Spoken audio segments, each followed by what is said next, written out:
제 가게가 맘카페에 찍혀 결국 폐업을 합니다. 본인들한테 찍히면 동네에서 장사 못한다며 담합해 제 가게 이미지를 완전 망쳐놨어요. 지역 맘카페 되게 큰 유명한 지역도 아니었어요. 근데 그 맘카페에 카테고리 하나 만들어주는데 월 그 정도 달라고 한다고 하더라고요. 대박이다. 친절한 소송, 오늘은 어떤 사연이 왔는지 한번 보겠습니다. 제 가게가 맘카페에 찍혀 결국 폐업을 합니다. 동네 작은 카페인데 저녁에는 맥주 같은 간단한 주류를 판매합니다. 그래서 저녁 시간 이후로는 아이들 출입을 자주 시켰는데 아이 있는 부모를 차별한다며 거짓말로 글을 썼더라고요. 너무 억울할 것 같아요. 어떡해요? 요새 뭐 노키즈존? 이런 것들도 많이 있는데 여기는 그거는 아니지만 술 먹는 손님들 때문에 들어오지 못하게 한 거잖아요. 근데 이해는 돼요, 마음이. 그쵸? 뭐 저도 가서 애랑 같이 뭐 먹을 때 옆에서 뭐 다른 얘기가 나올 수도 있고 술 취한 사람들이 팽패 부릴 수도 그쵸, 있고. 뭐. 그리고 사실 내가 낮 장사랑 저녁 장사를 다르게 하는 건 내 마음인데 그쵸. 누가 뭐라고 해요, 사실. 변호사님, 이거는 허위사실 유포로 어떻게 좀... 사실이 아닌 것을 사실인 것처럼 그렇게 글을 올렸다. 아이들을 그냥 보호해주려고 못 오게 했는데 아이들을 차별하는 것처럼 허위글을 올렸다. 그러면 뭐 허위사실 유포에 의한 명예훼손죄도 될 수가 있고 허위사실로 인해서 업무를 방해했으니까 업무방해죄가 될 수도 있습니다. 제 생각에서는 그러니까 이건 영업하시는 분들이 나한테 안 좋은 글을 썼다라고 하면은 그게 정말로 사실과 달라. 즉시 해명글을 올리는 게 맞을 것 같아요. 인스타그램이나 뭐 플레이스 이런 걸 다 등록을 하니까 뭐 언제 발생한 뭐 이런 맘카페도 있었던 그런 사실은 이게 사실과 다릅니다. 라고 해명을 해서 일단 가게가 다 폐업하고 내가 전재산은 날렸는데 누군가 맞아요. 신고하는 건 나중 일이고 전재산을 다 보전받지 못할 수도 있잖아요. 그러니까 이런 해명을 재빠르게 하는 게 제일 좋은 순서가 아닐까. 싸우는 게 아니라 정중한 해명을 하는 게 더 좋을 것 같아요. 사실 제 친구도 장사를 하고 있는데 맘카페에 대한 영향력이 너무 크니까 맨날 그 사이트를 새로 고침한다고 하더라고요. 그렇죠. 저랑 친한 선배도 어떤 피트니스 센터를 오픈을 하는데 맘카페에서 광고하는 거 물어봤다고 하더라고요. 근데 되게 큰 유명한 지역도 오. 아니었어요. 근데 그 맘카페에 카테고리 하나 만들어주는데 월 150만 원.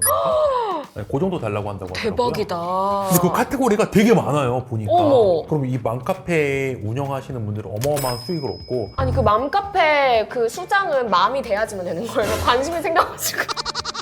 아니 맘이 아닐 수도 있어요. 그것도 여러 가지 방법이 있겠지만 맘일 수도 있고 아닐 수도 있는데 아마 맘이겠죠.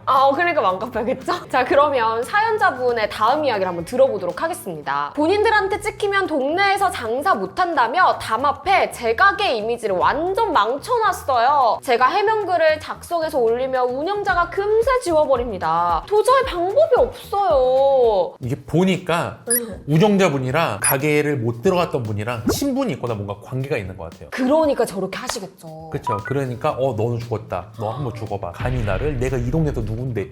나 맘카페 2등이야 막 이런 거. 사실 이런 거는 저는 갑질인 것 같거든요. 그런 경우도 봤어요. 요새는 이제 뭐 바이럴 마케팅이라 그래서 뭐 블로그나 카페 여러 가지 SNS 통해서 마케팅을 많이 하잖아요. 보통은 대가를 받고 좋게 글을 써줘요.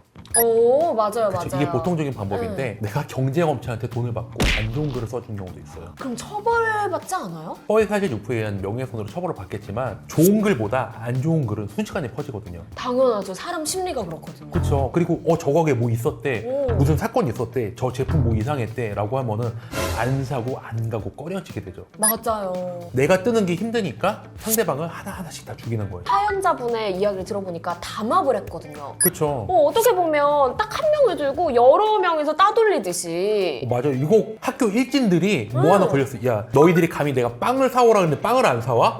넌 죽었어. 그러니까 돌림빵 때리는 거죠. 딱 그 느낌이에요. 이 경우는 다 같이 공범이잖아요. 다 같이 처벌해야죠. 그쵸. 변호사님 어떻게 될까요, 법적으로? 글을 올리는 사람, 운영자, 뭐 관련된 사람 여러 명이서 공모해서 같이 했다. 그럼 다 공범으로 다 같이 처벌받아야죠. 그러면 이거에 대한 증거는 어떻게 모으면 될까요? 뭐 그 사람들이 올린 글을 다 스크린샷하고 그 다음에 또 경찰에 고발하면 경찰에서 IP 추적 같은 걸도 다 합니다. 그렇게 해서 증거가 입수가 되겠죠. 제 생각에는 이 갑질하시는 분들이 보이콧을 할 때 내가 역발상으로 여기에 대한 사연을 써서 나의 SNS나 아니면 다른 유명한 커뮤니티 있잖아요. 여기다 올려서 오히려 나를 응원해주는 사람들을 더 많이 만드는 게 더 좋지 않을까. 왜 그러냐면 수사기관에서 수사를 하는 거랑 그리고 내가 소송을 하는 거랑은 시간이 오래 걸리고 맞아요. 폐업하면 다 끝이잖아요. 여기에 대해서 커뮤니티 사람들한테 응원을 좀 받게 되면은 오히려 손님들이 더 많아질 수도 있어요. 그러네요. 후원도 받을 수도 있고 오. 와서 커피 한 잔 사고 2잔 살 수도 있고. 맞아요. 2잔 사고 힘내세요 3잔 사고. 이러시면서. 그쵸? 주의할 거 하나, 주작은 안 돼요. 아 당연하죠. 그건 범죄입니다. 이건 주작하는 사람들 맞아요. 너무 많아요 요새.